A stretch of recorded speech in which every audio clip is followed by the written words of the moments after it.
Hello everyone, it's Charlton, and I'm trying to update you on the Golden State Killer.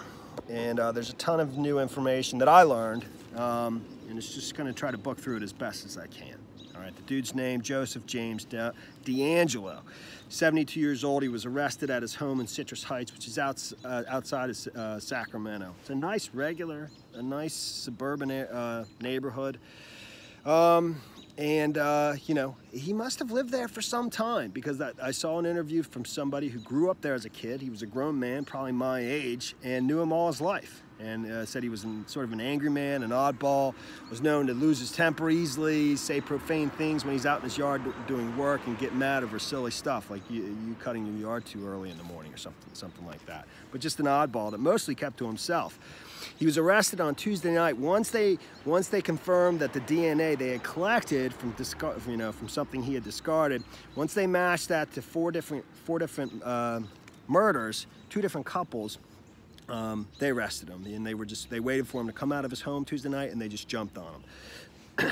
He's accused of killing 12 people, 50 rapes, and you know, this went from 1976 to 1986. He worked at two different police departments, actually. He worked in Exeter, the Exeter Police Department, from 1973 to 1976, and then from 1976 to 1979, he worked in Auburn, in the police department in Auburn, which is just outside of Sacramento. So while he was working as a police officer there, he was committing all these rapes in eastern Sacramento, because that began in 1976 and went up to 1978 before he moved down to Santa Barbara County and began there.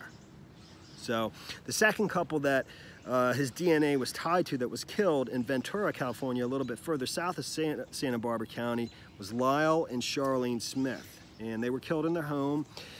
He tied the both of them up with like curtain cord, and then raped the woman, Charlene, and killed the both of them. They were reportedly bludgeoned to death with a fireplace log. Horrible. I mean, it's one story after another of just he terrorized people.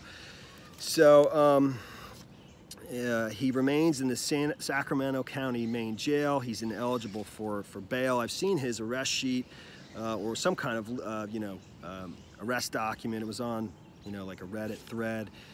There was a book, and I covered this in my previous video, so I'm not going to go over here, called I'll Be Gone in the Dark, by Michelle McNamara, who's the wife of the celebrity Patton Oswalt. And she actually passed away. She died in her sleep, tragically, before finishing this book. She had been working on it most of her adult career. She was a journalist and writer,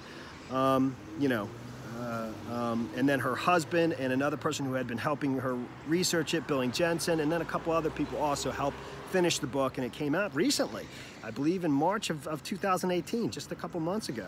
It was published in February of 2018. So, I was pretty shocked to learn, and I'm not going to reveal the identity. He was married in 1973, and I don't know if that's going to remain private. I've seen the woman, and she goes by her maiden name, so I don't know if they've been divorced. And I've seen her place of business. People have found it already, and they're commenting there, but not in great numbers. So I can't imagine that that's going to remain private. But I don't know, and I'm not going to reveal it. And he also has 3 adult daughters. So, and one of the first person he raped, who went by the name Jane, was June 18th, 1976. He raped 37 people in Sacramento, so I guess it was 13 in Southern California, in Santa Barbara County, and as far south as Orange County, as I understand it.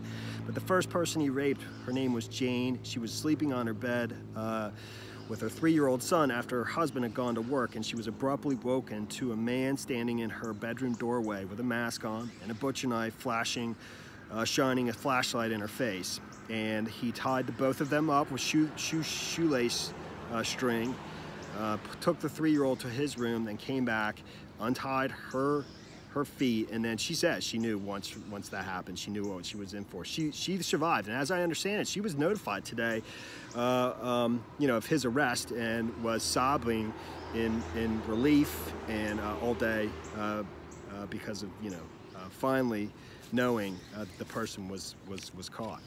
So, as I said, in 1978, the first couple, Katie and Maggiore. Brian and Katie Maggiore was the first couple he killed, and they believe that the couple were walking their dog and spotted him breaking into a home, and he literally chased them down and killed them. And after that, he left Sacramento.